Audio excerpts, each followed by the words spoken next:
Hey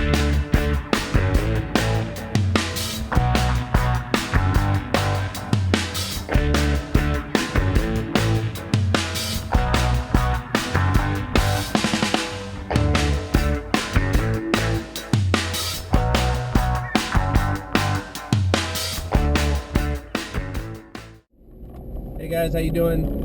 Just continuing on the series here of how it's been going for me and my business for the first year. How we're starting it up. Things we're learning. Been a crazy, fun ride so far. I'm really enjoying it. But today we're going to talk about got that license, got that figured out who my dealer was going to be. What kind of products I'm going to sell, how to stock up my truck, some personnel issues, like hiring people. Today I wanted to talk about, okay, got my license, got my truck, ready for business. How do you get that first call?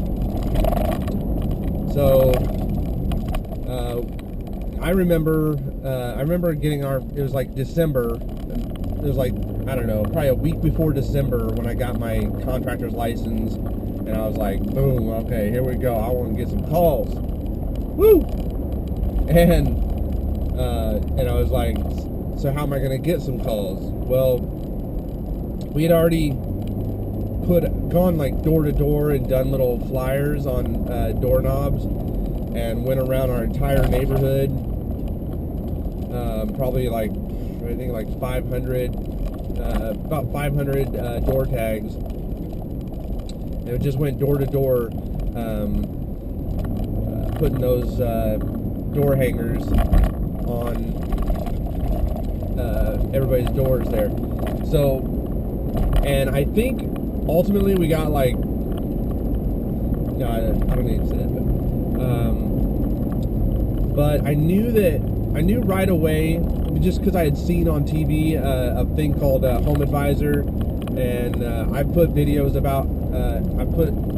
out about Home Advisor, so I don't need to go too much into depth of how it works and everything, but it was a big help right off the bat, because getting your name on, being associated with a company that is already on the first page of a Google search, which is how many people find service. They just go in and type in at the top of the bar there. Whether they do it on Google, Bing, or whatever. A lot of people are just like heating for Sacramento, or air conditioning, Rancho Cordova, California, and whatever pops up. Home Advisor was pretty cool at the time because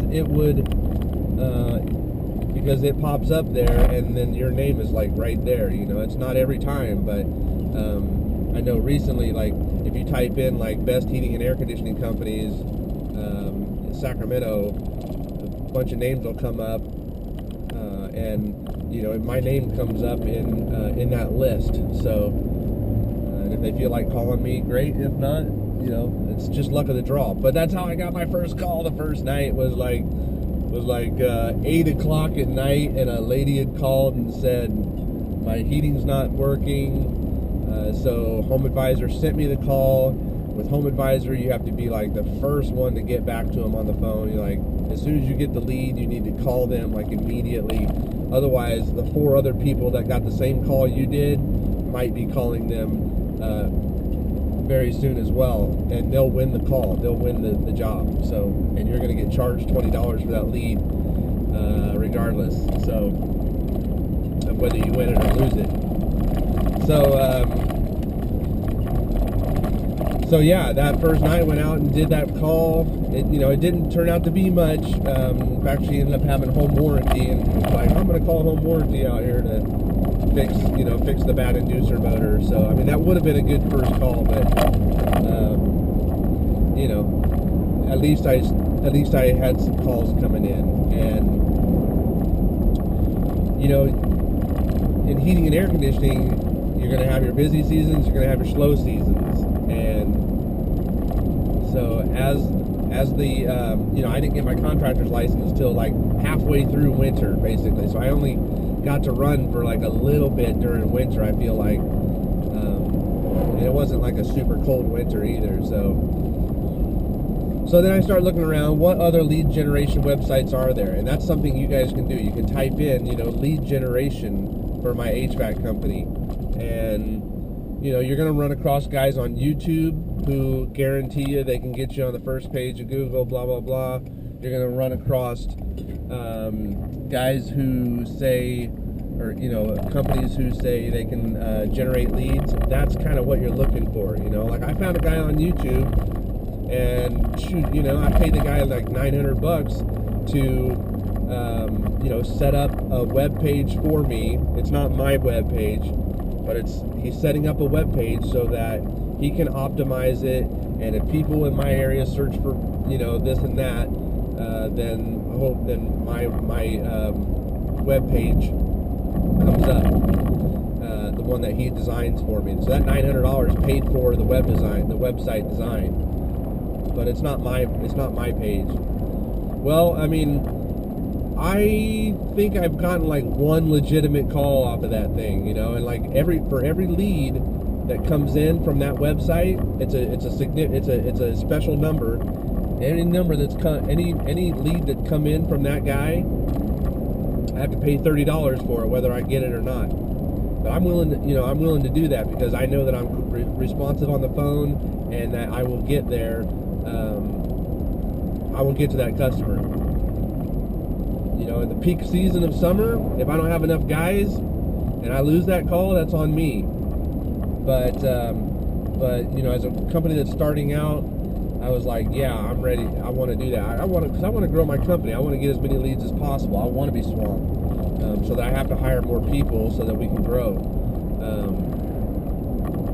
So I can't really say that venture has gone very well. Home Advisor, I've made a significant amount of money through changeouts, system changeouts, installations. I've made way more money on Home Advisor than I've made on any other lead generation. I use Craigslist for free ads. It's a free ad you can put out there.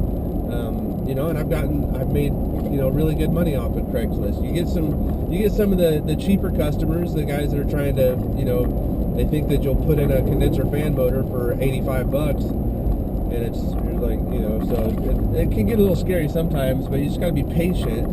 And you're a business owner anyway, so you're gonna have to have tons of patience with all of these customers. So from rich to poor, the whole gamut. You just have to be super, patient with all these folks. So, friends from who I play hockey with have called me. I've gotten to do change outs on their systems, so I'm significantly up, on that type of lead generation. Craigslist, Yelp. At first, I wasn't doing the paid. Yelp was bombarding me with calls, asking me to come out there or to pay them a certain amount of money, so that I could advertise and be on those top 2 listings on if somebody calls or if somebody looks up heating and air conditioning in my region. And I was just like, no, I asked a bunch of guys, everybody's like, no, I never advertise on Yelp. Well, I'm still in my, I just started advertising. I just started doing the pay-per-click because I want those customers, and I see other companies that are out there that are succeeding, and they advertise on Yelp, and I want to be there. So they have 3 different tiers of pricing for Yelp. You can pay either, I think it's like $2,400 or $1,500 a month maximum for pay-per-click.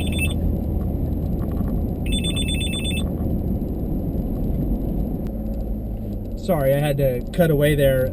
It's actually been a few hours since I was just talking last, so I might skip a sentence or two here of where I was. I know I was talking about Yelp and the fact that I wasn't advertising with them, but that I started doing my advertising. They have the different tiers of advertising you can do with them. It's like, up to $1,500 and up to $2,400 worth of pay-per-clicks. They have a tier 2, which is like $900 to $700 range, and then a tier 3, which is like a $500 to $300 range, where the maximum you'll let them spend for you is $300 to $500 or $600 to $700. Or in our case, we chose to go aggressively as possible for the last month of the summer at $1,575 being our maximum that we want to spend for advertising with Yelp. And it turned out really great. I mean, statistically, we haven't gotten any installs off of it yet, which would have blown our numbers out of the water, which would have made it really useful to have used Yelp. So far, it's only been service calls. So we got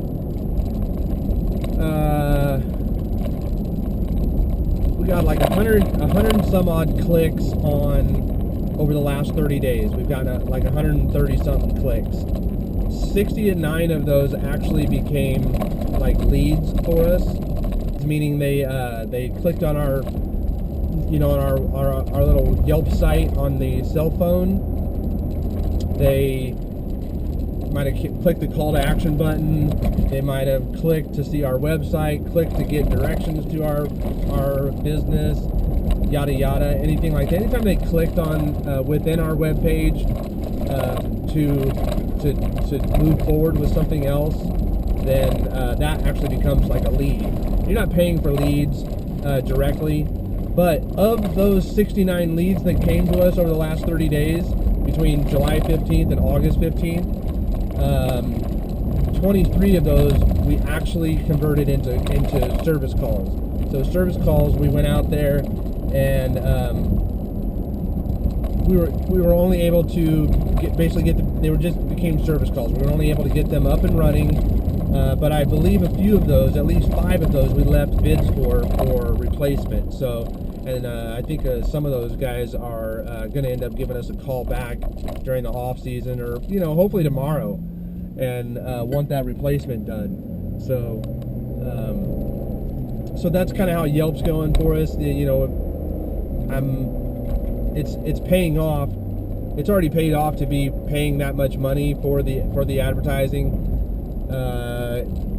Just with the service calls that we've done, it's brought in about $4,000, and we've only spent about $1,000 so far in pay-per-clicks. So we'll see how it goes.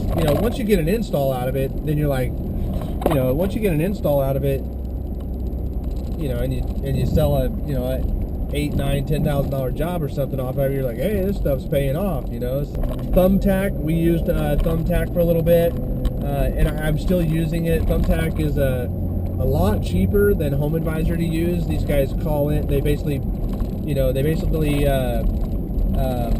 go onto Thumbtack and they type in, hey, my air conditioning's not working, I live in this area, I need work done within the next week, blah blah blah. And those leads to us they only cost about $5 a piece or so. So I mean, so I just anytime I get a Thumbtack lead, I'll just put my bid out there. I say, I take $25 off my diagnostic charge. So I say, hey, it's $50 for the service call, and we would love to come out and get your system back up and running. Try to be as personable as possible in your little text message back to them, and maybe they'll call you back. They take a look at all the messages they got back to them, and they decide which company they want to go to. So honestly, in the last 30 days, I've gotten 2 actual service calls out of there, but one of them was a $14,000 install. So it's like, it's been frustrating with Thumbtack so far because I really haven't gotten a lot of business from them. But then bam, you'll get an install out of them, or some big job out of it, and you're like, well, that's working. So Yodel was another one where they say they make you a page, and then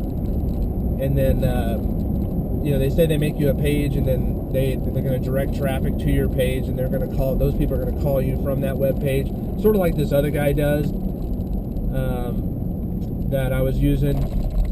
But I don't know, man. I just, something about it. I just could not go with, could not do Yodel. Maybe it'll work for you guys. I've heard good and bad things about it. Some people say, yeah, I've gotten plenty of business off of it. It all comes down to, you know, like if you're getting installs off of your sources for lead generation.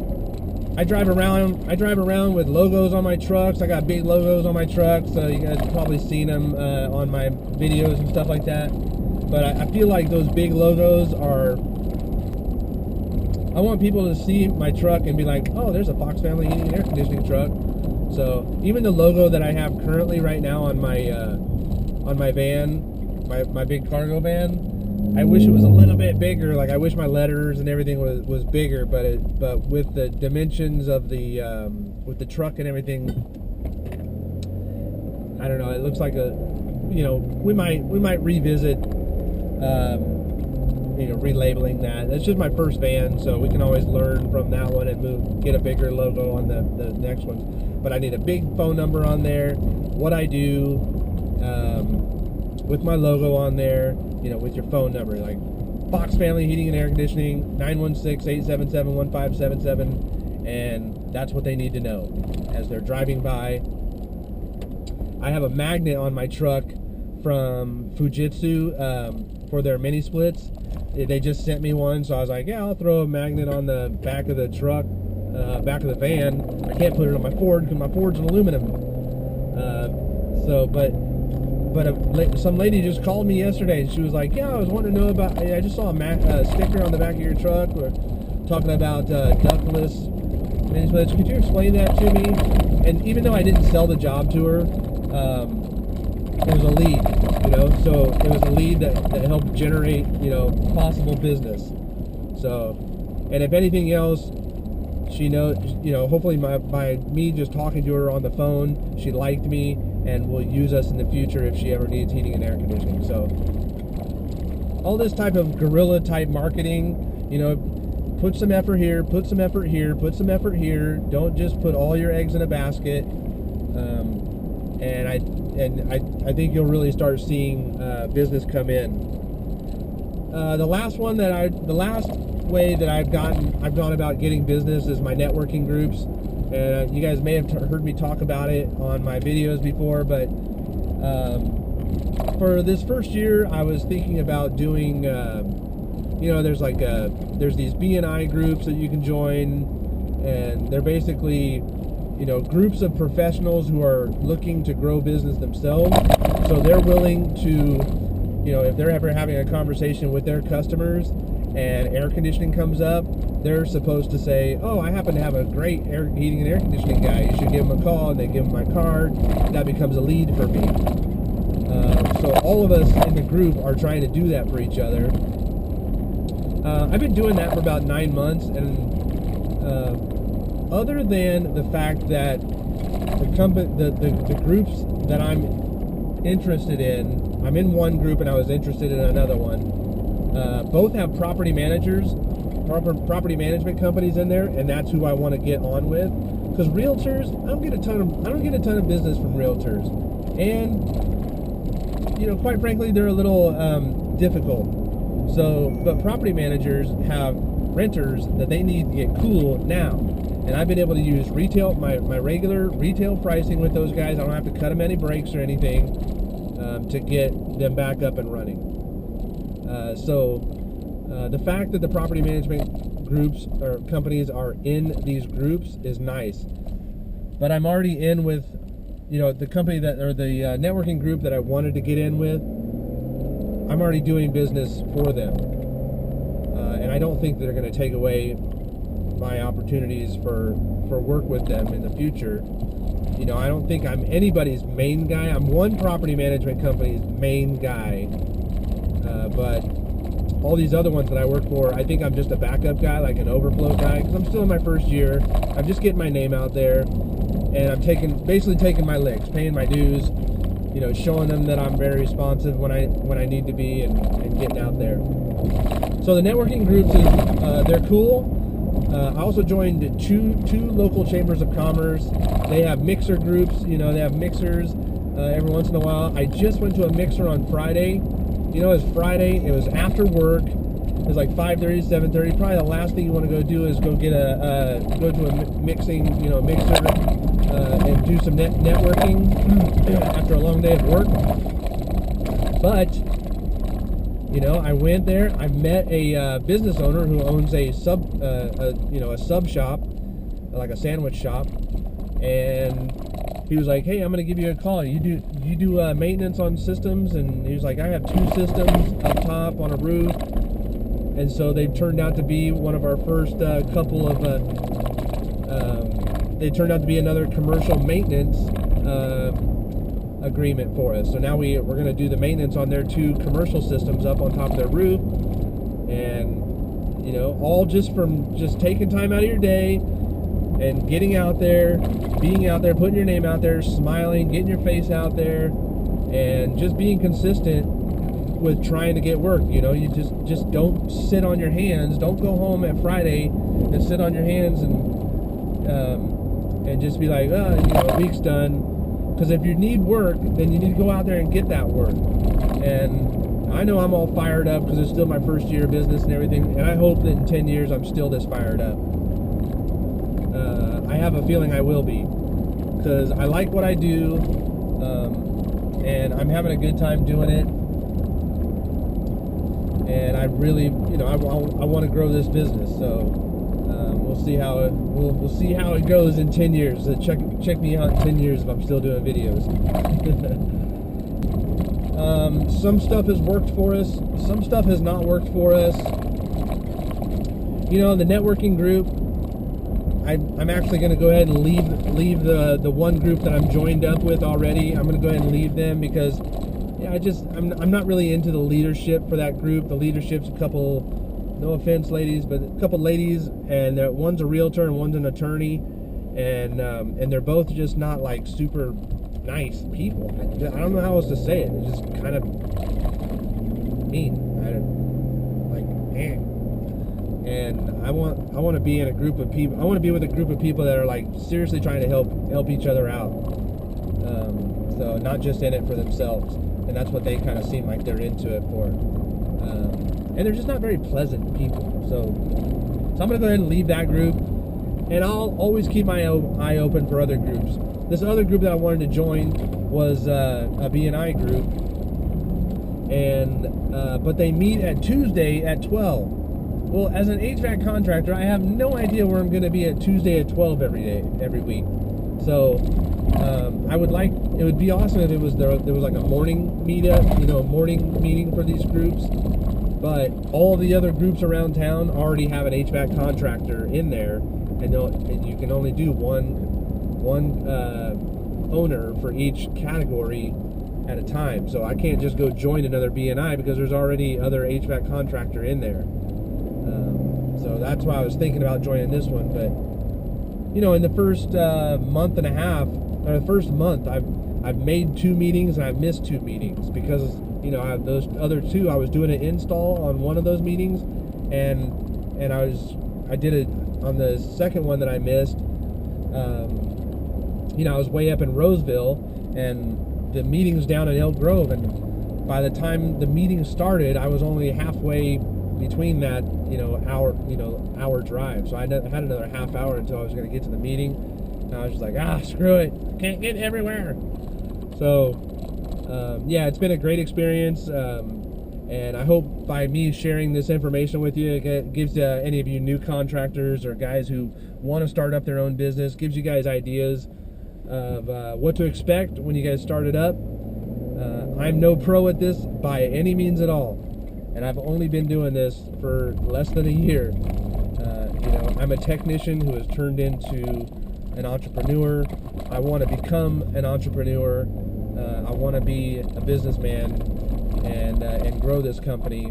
I don't need to be the big guys in town, but I would like to be successful enough so that maybe someday I'm 40 now, and my goal is that by the time I'm 50, I don't have to be working out in the field. So, and I can just be working in an office. So that's the goal. Those goals may change as I get older, but I'm 41 now, so I've got 9 years to do it, guys, and that's the plan. So So that's it for this video on how that's been going, how it's been going for us in our first year of business. Any of you new contractors or anybody out there who has any comments, please put them down below. I'm always interested in hearing what you guys have to say. Like, comment, subscribe if you would, and I will see you guys on the next video. Thanks.